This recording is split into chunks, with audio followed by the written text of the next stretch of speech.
World arthritis day అంటే ప్రపంచ కీళ్ళవాత దినోత్సవం. కాబట్టి ఆర్థరైటిస్ సంబంధించిన అవగాహన మనందరికి ఖచ్చితంగా ఉండాలి.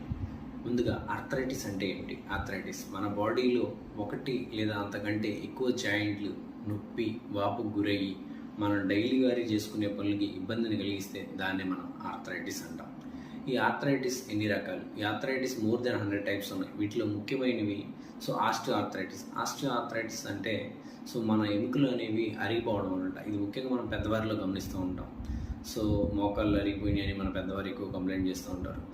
ఈ అరుగుదలలో మనకి ఏమవుతుందంటే అక్కడ ఉన్నటువంటి కార్టిలేజ్ అనేది తగ్గిపోతుంది.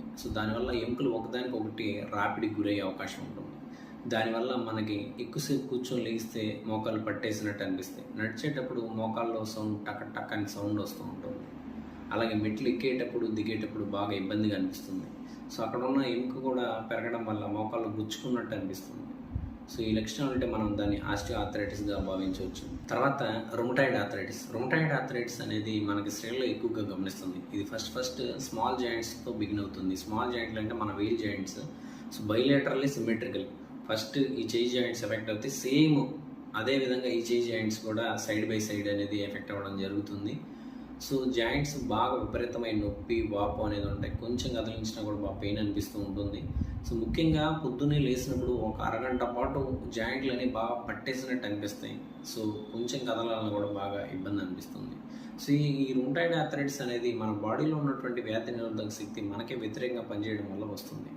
ఆ తర్వాత గౌటీ ఆర్థరైటిస్ అనేది ముఖ్యంగా మన పాదంలో ఉన్నటువంటి బొటనవేలు దగ్గర యూరిక్ యాసిడ్ అనే క్రిస్టల్స్ డిపాజిట్ అవ్వడం వల్ల బొటనవేలు అనేది బాగా వాపుకు గురయ్యి రెడ్గా ఉంటుంది.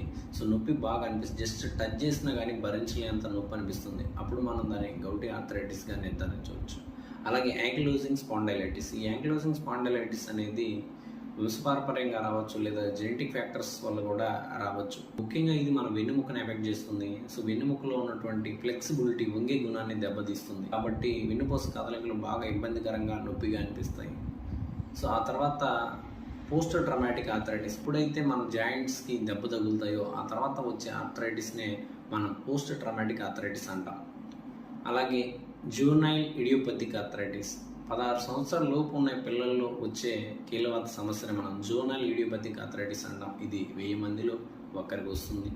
ఈ ఆర్థరైటిస్ గల ముఖ్య కారణాలు ధూమపానం, మద్యపానం, అధిక బరువు, ఇన్ఫెక్షన్స్, జన్యుపరమైన మార్పులు లేదా వంశానుగతంగా రావచ్చు. అదేమన్నా వయసు పెరగడం లేదా మన జాయింట్స్కి దెబ్బ తగలడం, పౌష్టికరమైన ఆహారం లేకపోవడం, ఎండకి సరిగా ఎక్స్పోజ్ కాకపోవడం, కాల్షియం డెఫిషియన్సీ,